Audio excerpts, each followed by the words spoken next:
The big house stood on the top of the small green hill like it was watching everyone beneath it. From far away, it looked like a palace from a picture book. The white walls were so clean they almost shined under the morning sun, and when the wind blew, the tall trees around it made a soft rustling sound, almost like they were whispering to each other. People in town always pointed at that house when a car drove by with a curious tourist. They would say things like, "That is where the rich family lives," or, "Those people have everything a person could ever want." But no one in town had actually ever stepped foot inside the house, except for the workers. And among those workers, there was one woman who walked inside that house every single day, quietly and humbly, like a shadow. She was the maid. Her son had to wait for her in that house after school because she could not afford a babysitter. And that boy always sat quietly in the corner because he knew not to touch anything. The house was not just beautiful, it was fragile. Every vase looked expensive. Every picture frame felt like it belonged in a museum. Even the chairs were decorated with delicate designs, the kind you would only see in old luxury furniture books. The boy always kept his hands close to his pockets, because he had learned early in his life, when you are poor in a rich place, the world treats you like one small mistake could cost the value of your whole life. Most people in town had a simple idea of rich people. They assumed wealth made people generous. But inside that big white house, a very different reality existed. The woman of the house cared more about perfection than people. She cared more about shiny objects than human feelings. She believed that only talented people deserved high respect. Every morning the big house would fill with the smell of expensive coffee and fancy pastries. Yet the maid prepared herself a simple bread sandwich she brought from home, because she never felt allowed to eat anything from their kitchen. The maid's son always sat on the large living room sofa while he waited for his mother to finish her tasks. This room was massive. It was far bigger than his whole apartment. It even made his school classroom feel small. And in that room there stood one object that always pulled his eyes no matter how many times he tried not to stare. It was the grand piano. It wasn't just any piano. It was polished like a mirror. The color was a deep black that reflected the light like water. It looked powerful. It looked important. And it looked like touching it would change something inside you. The boy didn't have words for that feeling, but he felt it every day. He would watch as guests sometimes came into the mansion. Sometimes the lady of the house would talk proudly about how she collected art, how she collected luxury, how she had a piano simply because wealthy people must have one, but she never played it. No one in that family ever really touched that piano. It was not there for music. It was there to show that she could afford it, but the boy loved music in a different way. Not as a trophy. Not as decoration. To him, music was like breathing. He didn't have a small keyboard at home. He didn't have music classes, but he listened closely whenever he could. From passing car radios, from an open window near a bar where someone practiced with a guitar, from school choir rehearsals, even from that same mansion's TV when they played classical concerts sometimes. His ears captured everything, and somehow his mind remembered every single note. He would sit there in silence, studying every single detail of that piano from across the room. His eyes memorized the curve of its body, the smooth surface, the shape of each leg, the golden brand name on the front. His heart felt like it belonged right there at that piano bench. But his reality did not match that dream. His clothes were simple. His shoes were worn. His mother's hands were tired from cleaning. His life was made from responsibilities, not privileges. Every time his mother passed by with a bucket or cleaning towel, she would give him a half smile. A soft look, almost like she wanted to say, "Just a little longer, my son. I will finish soon." She never spoke out loud in that house more than necessary. She didn't want to make noise. She didn't want to bring attention to her son. The safest way to survive in that place was to stay invisible. But no matter how still he sat, the piano still pulled his attention again and again. He imagined what pressing one key might sound like up close. He imagined what it would feel like to sit on the piano bench and place his hands on the smooth keys. Sometimes when no one was looking, he would quietly move closer by a few steps. He didn't touch, he just needed to see. One afternoon, sunlight came through the big window at a perfect angle. The golden reflection on the piano surface looked almost magical. It felt like the piano itself was calling him. Not with words, but with a feeling inside his chest. He felt like he belonged there. It was confusing, because the world around him did not match that feeling. He was a poor boy, sitting in a rich room staring at an instrument he had no right to touch. Society had already judged him without even knowing him. This house showed him every day that there were levels to life. People at the top had space, air, comfort, soft voices. People at the bottom had to walk lightly, talk less, and dream silently. But he kept dreaming anyway. The maid worked carefully, wiping dust from shelves, polishing glass surfaces, scrubbing small corners that rich eyes never noticed but would criticize if left unclean. She worked like each mistake could cost her job, because it actually could. She had no savings, no support system, no other opportunity waiting. She wanted better for her boy more than anything in the world. She wanted him to have a future with dignity. She did not say it every day, but she thought about it every night before she slept. She wanted him not just to survive, but to grow, to blossom into something strong, something meaningful. One morning she looked at him longer than usual. He was staring at the piano again. She didn't need to ask what he was thinking.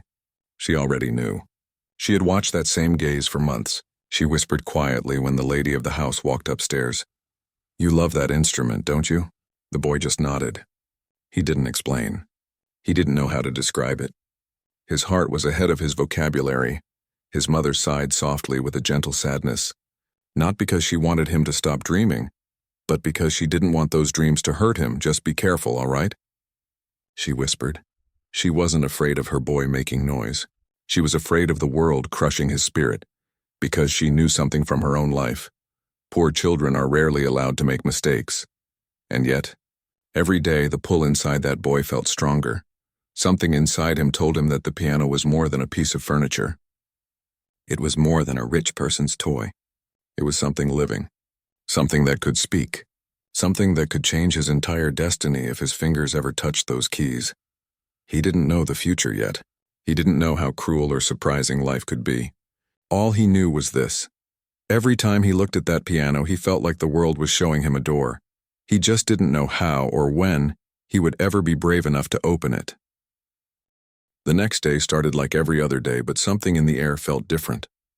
The boy didn't know why, but he woke up with a strange heaviness in his chest, almost like he had dreamed something important and forgotten it the moment he opened his eyes. He brushed his teeth in silence, ate a simple breakfast his mother prepared quickly, and then they both stepped out into the cool morning air with the same quiet steps they always used.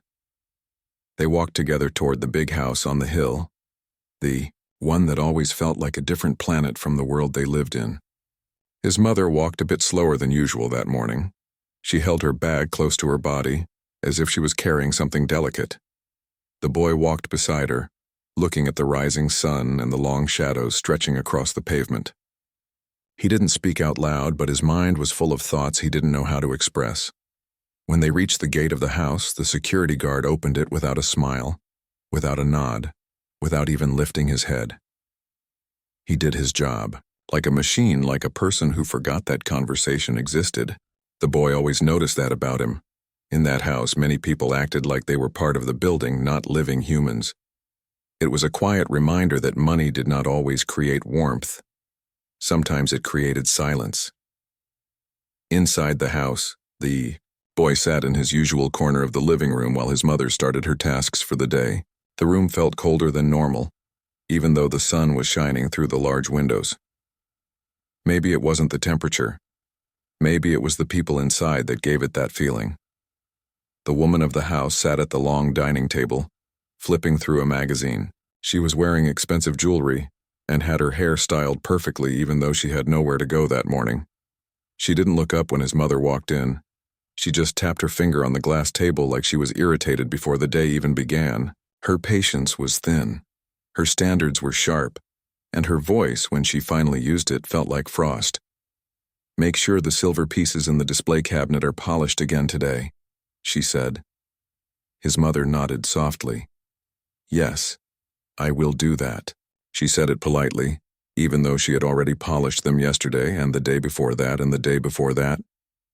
Some people in the world believed luxury items needed constant shining, even if no one ever touched them. Maybe shiny objects made some people feel important. The boy watched quietly from his usual place. He didn't want to stare too much because if the woman of the house noticed his eyes on her, she might think he was studying her, and that could lead to trouble. Instead, He looked at the piano again, the same way he always did. But today his gaze was shorter. He didn't want to get caught staring for too long.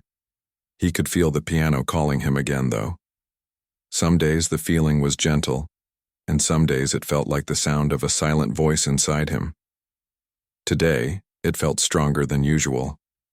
He wasn't sure why. As his mother cleaned the shelves near the staircase, she whispered to him softly, not moving her lips too much because she didn't want the woman of the house to notice. "Stay in your spot today, all right? Do not wander." The boy nodded. He didn't ask why. Her voice carried a warning in it, a warning made out of experience. A short while later, voices filled the living room. The woman of the house friends arrived earlier than planned. They walked inside with big smiles and high energy. They carried expensive handbags, wore perfumes that smelled strong, and spoke loudly like the world belonged to them. They didn't notice the maid's son at first, and that was not surprising. People like them never looked down at the corners of a room. They only looked forward, toward their own joy, their own conversations, their own admiration. It started with small talk, where they had traveled recently, what vacation they planned next, which restaurants they liked, how proud they were of the things they bought. Then the focus slowly shifted toward the house itself. "This piano is gorgeous," one of the women said as her finger slid along its smooth edge. "It's imported," the woman of the house replied proudly. "Only the finest craftsmanship." Her voice rose slightly when she talked about her belongings. Rich objects gave her confidence. The maid continued cleaning across the room, wiping a shelf gently as if each touch needed permission. One of the visitors then noticed the boy sitting in his quiet corner. "Oh, look, the boy is here again," the visitor said. She didn't say it with kindness. She said it like she was pointing out something unusual. The woman of the house turned her head slightly and looked at him. Her eyes didn't show softness. They were sharp, judgmental, like she was trying to measure his worth just by looking. "He stays here while his mother works," she said. The visitors did not hide their surprise. "And he sits in the living room? Not somewhere else?" "What harm can he do from there?" the woman replied. Her voice did not sound caring. It sounded more like she believed he had no power to affect anything. The boy lowered his eyes. He didn't want to draw attention. He didn't want to become the subject of their conversation. But his heart was beating a little faster now. He could feel something shifting inside the room. The conversation moved closer to him, without him doing anything. One of the women walked closer and stood near the piano. She lifted the cover slightly and looked at the keys as if they were diamonds. "Do you know how to play this instrument?" she asked the woman of the house. "No. But we keep it because it looks elegant here." The answer came with confidence. It was not about music, it was about appearance. Then one of the visitors looked at the boy again. "Maybe the boy wants to play it," she said with a slight laugh. The boy's heart jumped in his chest. He didn't react, but inside something felt like a spark. Before he could take a breath, the woman of the house spoke again, this time with a sharper tone. "He can't play it. That child wouldn't know what to do with such an instrument." The boy felt the words like a stone in his stomach. The women around her laughed lightly, not in cruelty but in disbelief. They laughed because they could not imagine a child like him having talent. They assumed his value based on his clothing, his background, his silent presence. "He can barely sit still without touching something he shouldn't," the woman added. His mother heard that sentence while polishing the side table. She paused for a second. Her shoulders dropped just a little. She was used to comments like that, but each one cut her a little inside. The boy didn't look up. He kept his eyes low. He didn't want anyone to see the small hurt that just passed through his chest.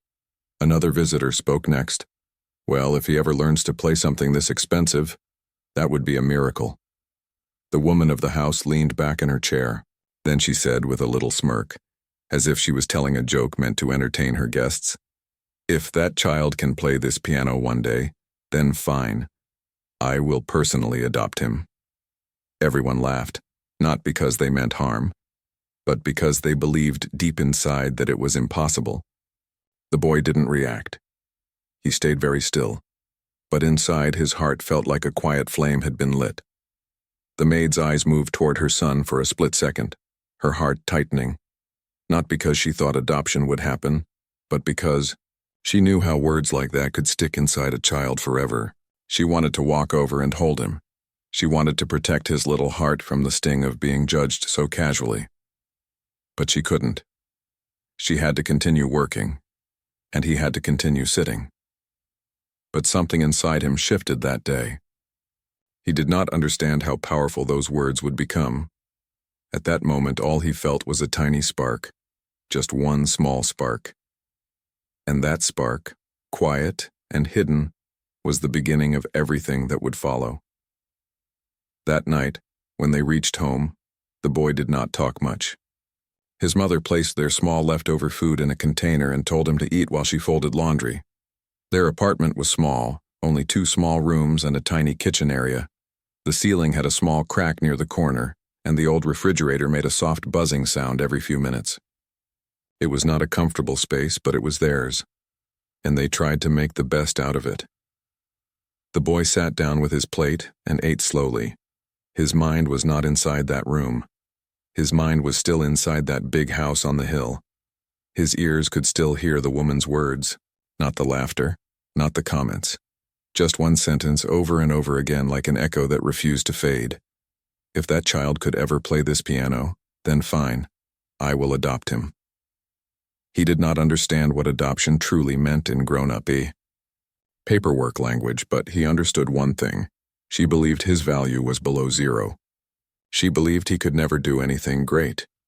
She believed he was just a child who belonged far from beautiful things like that piano. He did not cry. He didn't have the habit of crying when feelings hurt. He had learned early that when you are poor, crying doesn't fix anything. He just sat there silently and let the thought sit inside him. Later, when his mother finished folding clothes, she sat beside him and rested her hand gently on his back. "Do not let their words change how you see yourself," she whispered. He looked up at her slowly. "I know." But deep inside, he didn't fully know how to believe those words just yet. He was quiet as he went to sleep. That spark inside him didn't go away. It grew quietly. The next morning was soft and gray. It looked like it might rain. The maid and her son walked toward the big house again. The boy walked slightly slower, not because he was sad, but because his mind was deep in thought. He kept thinking about music. He kept thinking about how sounds worked. He kept thinking about that piano. When they reached the house, he sat in his usual place again. His mother began her work. Everything felt normal, but the boy had something new inside him, a quiet decision. He began to listen deeply to every sound the house made. When someone's phone rang, he listened to the melody. When a TV commercial played a tune, his ears caught the rhythm. When a guest opened the piano lid just for a second to look at the keys, his heart almost jumped. He realized something very important. He may not have touched a piano before, but he had been storing music inside himself for years. He could replay songs in his head like they were recordings. He could remember small notes, little changes in melody, tiny differences between sounds. His mind was like a quiet music library he never knew existed inside him. One afternoon, while the lady of the house was upstairs speaking on the phone, a professional pianist arrived to test the sound of the instrument. The piano technician was checking the strings, making sure everything was in perfect condition before a small upcoming gathering. The boy watched closely from his corner. He listened to the pianist press the keys one by one. Each key had a slightly different voice. He memorized them. He listened to the small mistakes the musician corrected. He noticed how the pianist's hands moved, not stiff but smooth, like water. It felt like his ears were drinking in every sound. The pianist practiced a short piece while adjusting something inside the piano. The boy closed his eyes and listened. The melody settled deep into his memory. He opened his eyes again slowly. He felt like something inside him was waking up. That night at home, he sat at the edge of his bed and tapped his fingers lightly on the blanket. He imagined where the keys would be. He imagined the distance between notes. He imagined how the hands should move. He practiced silently for almost an hour. There was no sound. His mother was ironing clothes. She watched him quietly. She saw how focused he was, how serious he looked, how still his expression became. She did not interrupt. She let him use his imagination.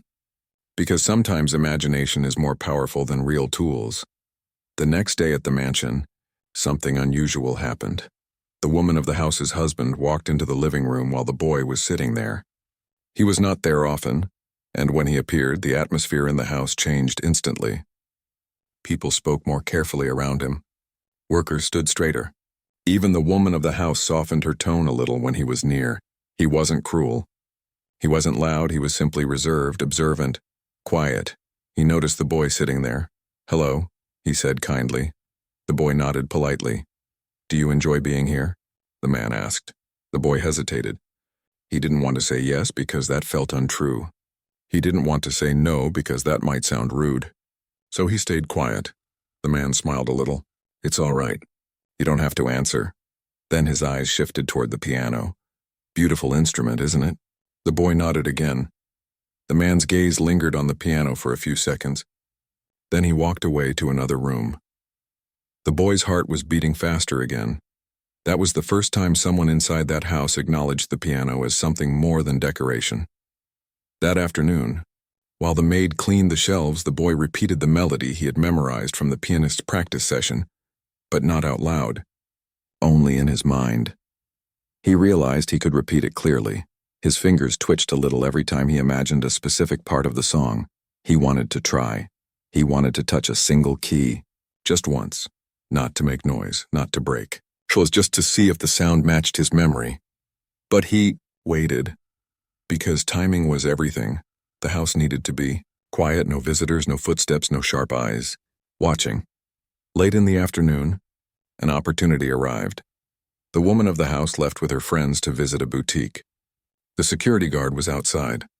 The man of the house was not there. The workers were all in different rooms. The living room fell into a calm silence. The boy looked at his mother. She looked back at him. She read his eyes instantly. She shook her head slowly. Not today. Her message wasn't meant to kill his dream. It was meant to protect him, because sometimes even a great dream can get crushed by one wrong moment. The boy lowered his gaze again, but his heart did not shrink. He knew this feeling now. He was not just curious about the piano, he was drawn to it. Not like a child wanting a toy, more like a person wanting a part of their identity back. That night after dinner, he tapped again on his blanket, practicing the melody silently. He didn't know how long it would take. He didn't know how many days or weeks would pass before he finally got a chance to place his fingers on those real keys, but he knew something with complete clarity. He did not want to prove anything. To the woman of the house, he did not want adoption. He wanted something bigger. He wanted music. He wanted to become someone who could sit at a piano, not because he was allowed to, but because he truly belonged there. And so, day after day, he listened, he memorized, he imagined, and the quiet spark inside him grew into a steady flame. The following weekend, the big house became busier than usual. Workers arrived early in the morning. Delivery trucks came and went. Boxes of decorations were carried in. The kitchen filled with the smell of new ingredients and fresh pastries. The living room was cleared of extra furniture. There were polished glasses on tables, new flowers in vases, and soft music played through speakers to test the volume in the room. Something was being prepared. Something fancy. The boy sat in his usual spot, but this time it felt harder to sit still. His mother was told to help in the kitchen, but the boy was told to remain where he always sat. The woman of the house had guests coming later in the afternoon. It was a small event, not a huge party, but it was still important to her.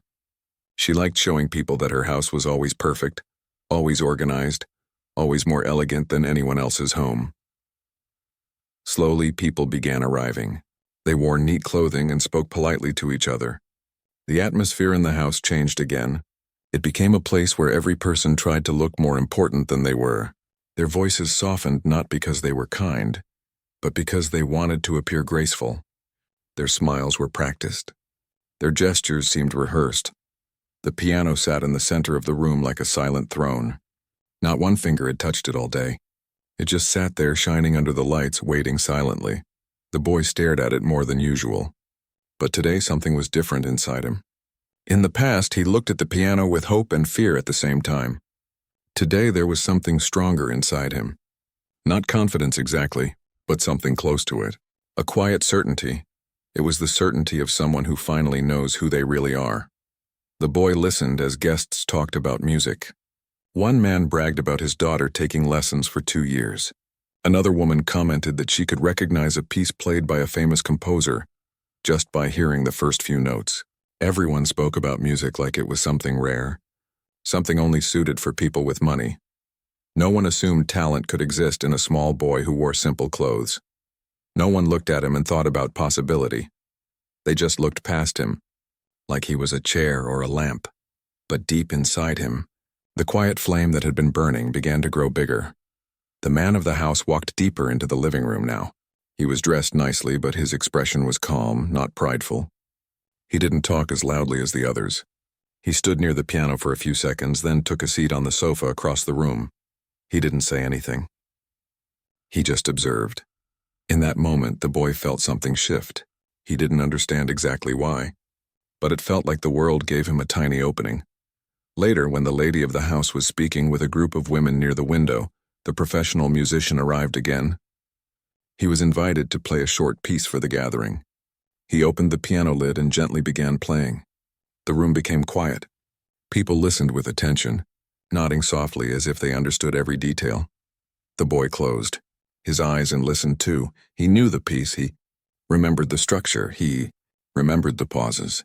He remembered the flow. Every sound went into his mind like a memory he'd already memorized many times. When the short performance ended, the guests clapped politely. Some complimented the pianist. Some asked about the piano brand. Some talked about how beautiful classical music made them feel. The pianist stepped away for a moment to drink some water. The piano was left uncovered. The keys were visible. The lid was open. The room remained calm as people continued talking, and the boy felt the shift again. He didn't plan it. He didn't rehearse courage. He didn't think for long.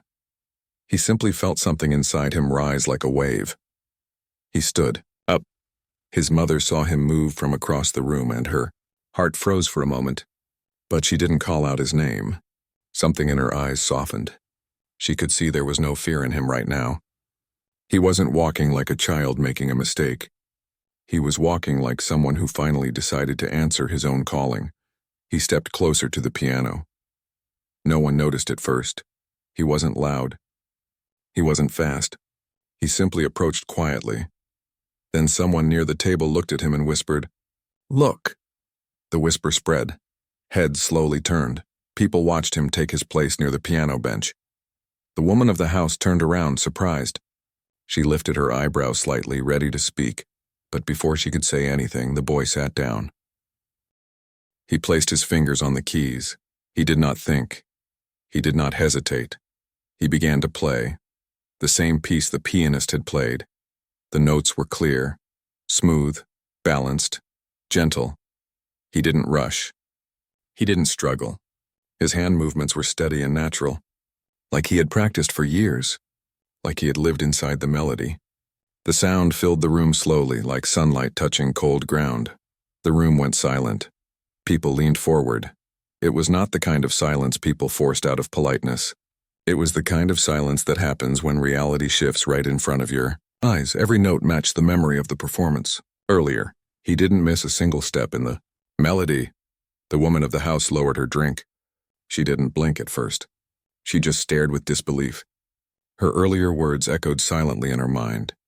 If that child could ever play this piano, then fine. But now she saw something she never imagined possible. The boy reached the end of the piece slowly, with control. No showmanship, no exaggerated emotion, just pure music. When the last note rang softly through the room, he lifted his hands from the keys. He didn't smile, he didn't wait for applause, he simply breathed, and in that breath, the entire room finally understood who he really was. A child with talent, a child with depth, a child who held something rare inside him. No one clapped at first because they were too stunned. They didn't know how to react fast enough. Their minds were still trying to process what they just saw. His mother stood frozen, her hand still holding a cloth she had been wiping with. She didn't move. She just looked at her son with quiet pride.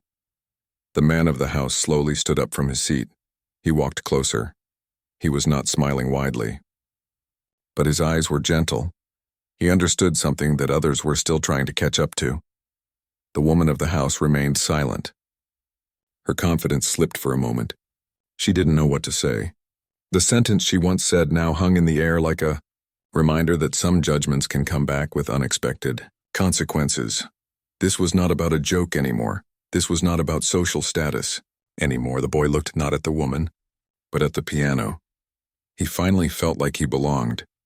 And in that moment, the world inside that house changed forever. The air inside the room stayed still for a moment, as if the music had not fully faded yet. There was something unusual in that silence. It was not the same kind of quiet that happens when people are bored or uninterested. It was the kind of quiet that happens when something real happened in front of them, something they did not expect and do not immediately know how to explain. A few of the guests finally blinked. Some looked around at each other, as if to confirm that everyone else saw the same thing. One woman near the corner placed her hand on her chest, not in fear but in surprise. Another guest whispered something, but the whisper was too faint for anyone else to understand. The small group of people who had spent the afternoon speaking calmly now had a different look in their eyes. Reality had shifted. Simple words could not hide it. The boy sat still for a second after lifting his hands from the keys. His heart beat faster than before, but his face stayed calm. He did not smile because he knew that smile might make it look like he wanted attention. He did not stand fast because that might make it look like he was performing for applause. He simply stayed very still and breathed quietly, like someone who knew the music came from inside him, not to impress others, but because it lived within him. The professional musician walked closer. His eyes were not shocked like the others. His reaction was different. His face showed respect. He placed his hand on the piano body gently, like one artist acknowledging another even if the other was a child. He asked softly, "Where did you learn that?" But the boy did not answer immediately, and no one pushed him to answer. The question hung there like a gentle invitation, not a demand. The woman of the house still stood frozen. Her face turned into a strange combination of surprise and discomfort. She had not forgotten the sentence she spoke earlier in the week.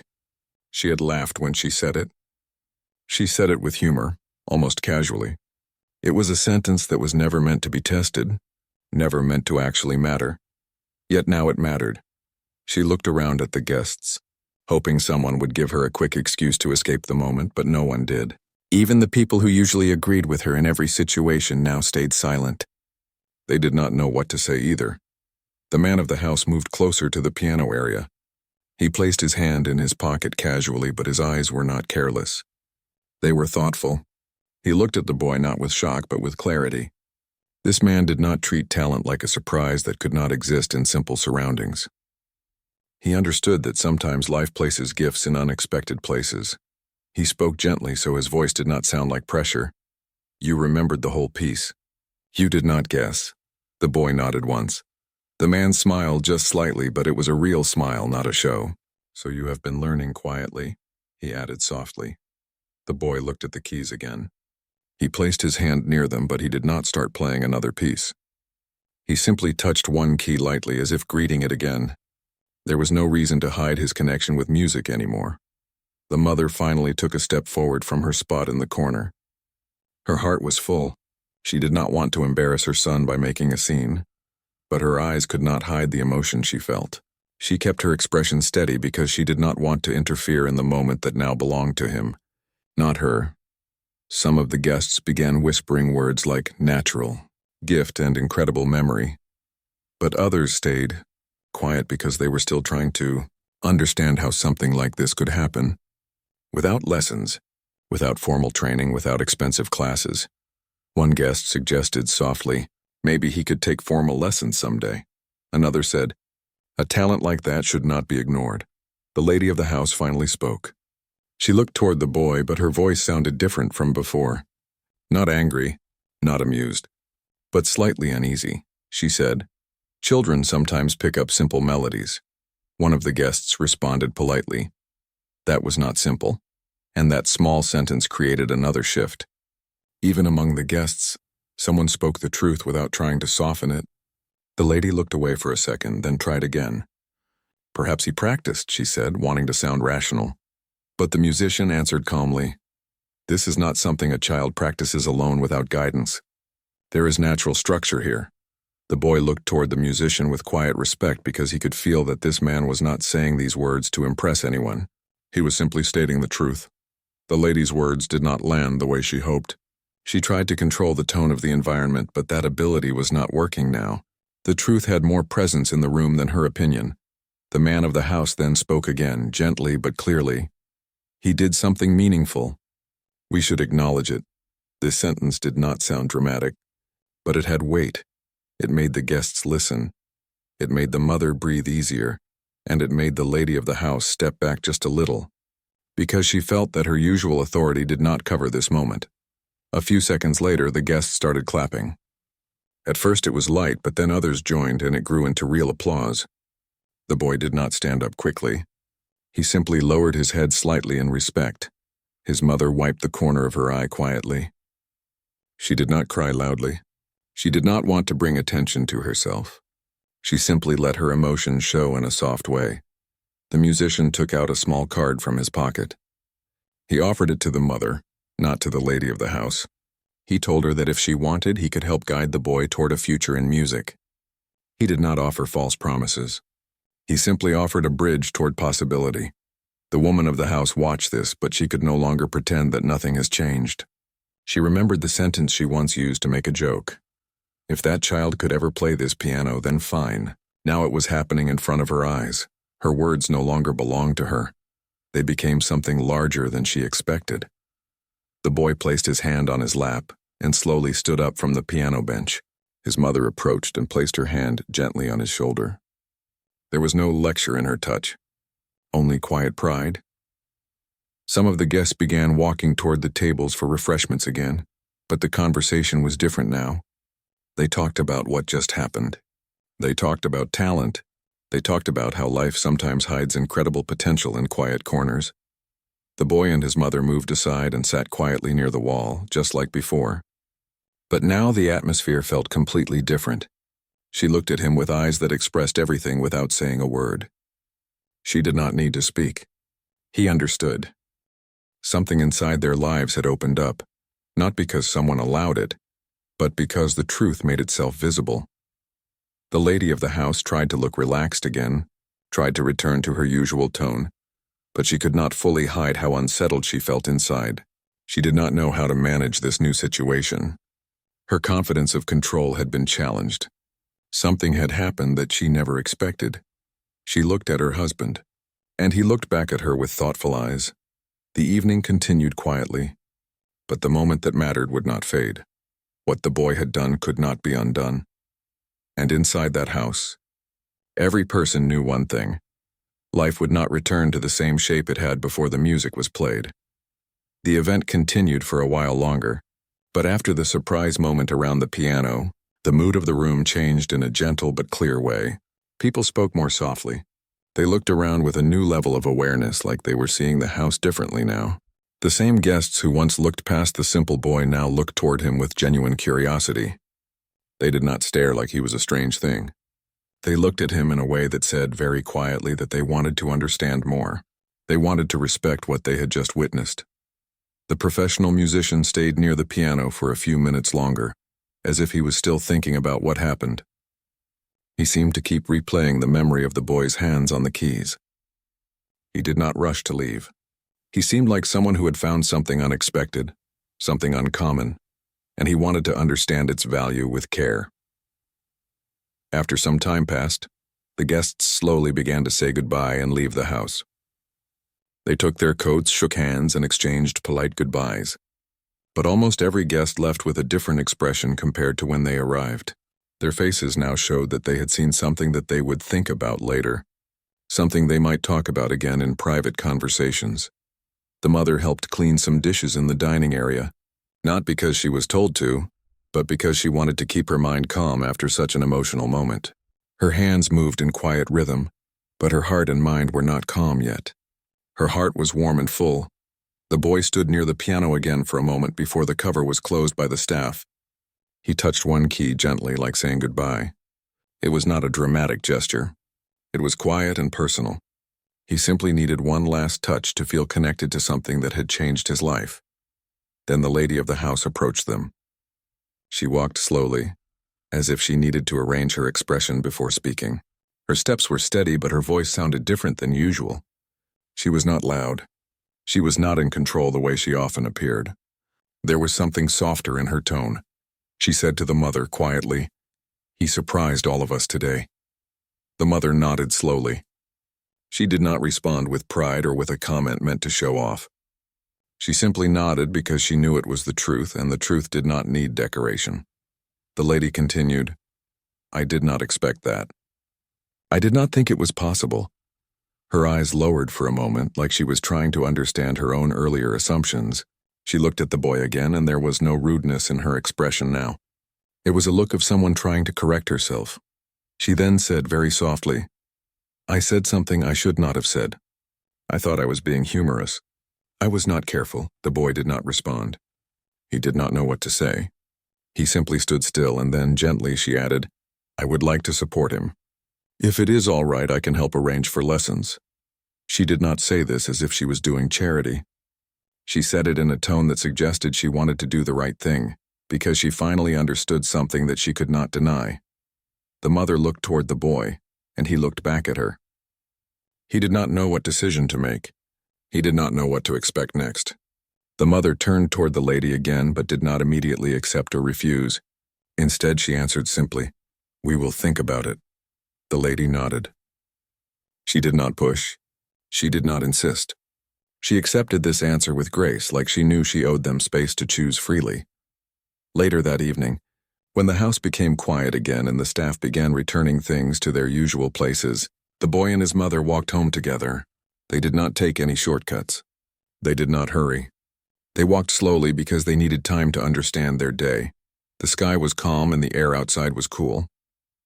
The mother held her bag and the boy walked beside her quietly, without needing to fill the space with words. Their silence felt peaceful. It felt like the silence of understanding. When they reached home, the small room where they lived looked the same as before, but it did not feel like the same room anymore. The mother placed her cleaning cloth aside and sat down. The boy stood in the center of the room for a moment before sitting next to her. The mother finally spoke. "Your gift is real." He looked down at his hands. She continued, "You do not need to hide it anymore." He nodded slowly and then placed his hand quietly on her own. It was a simple gesture, but it meant more than long sentences. Days passed. The man of the house spoke privately to his wife about offering support with sincerity, not with pride. The professional musician reached out again. He did not try to take advantage. He simply wanted to help, because he recognized that the boy had a rare and fragile gift. Opportunities did not fall from the sky suddenly. Nothing changed overnight, but the path ahead was no longer blocked. The possibility was now real. Small steps began happening. The boy started learning from the musician once a week. They did not begin with hard lessons.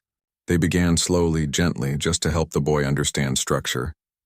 The teacher did not treat him like a strange talent. He treated him like a growing artist. In time, the boy became more comfortable expressing himself through music.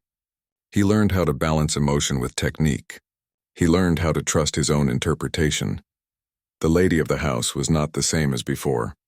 She did not become the boy's closest supporter, but she no longer looked down on him. She respected his presence. When she saw him again months later, she greeted him warmly and asked how his lessons were going. She no longer saw him as someone unimportant, and the mother watched her child grow with pride every day. She did not expect miracles. She did not chase after fame. She simply supported him with steady love. The boy practiced as often as he could, not because someone forced him, but because it made him feel alive. He carried music in him not as a performance, but as a part of who he was. Time passed and the world continued, changing around them in simple ways, but one truth stayed the same. A simple moment can change a story forever, and sometimes the most powerful change happens not because someone demanded it, and not because someone forced it, but because the truth finally became visible. The sentence spoken jokingly in the past no longer had power. It was just a memory of a moment of misunderstanding. What mattered more was the quiet strength that had always been there inside the boy, and the future ahead of him. Slow, steady open, was now his to walk into with confidence, one note at a time,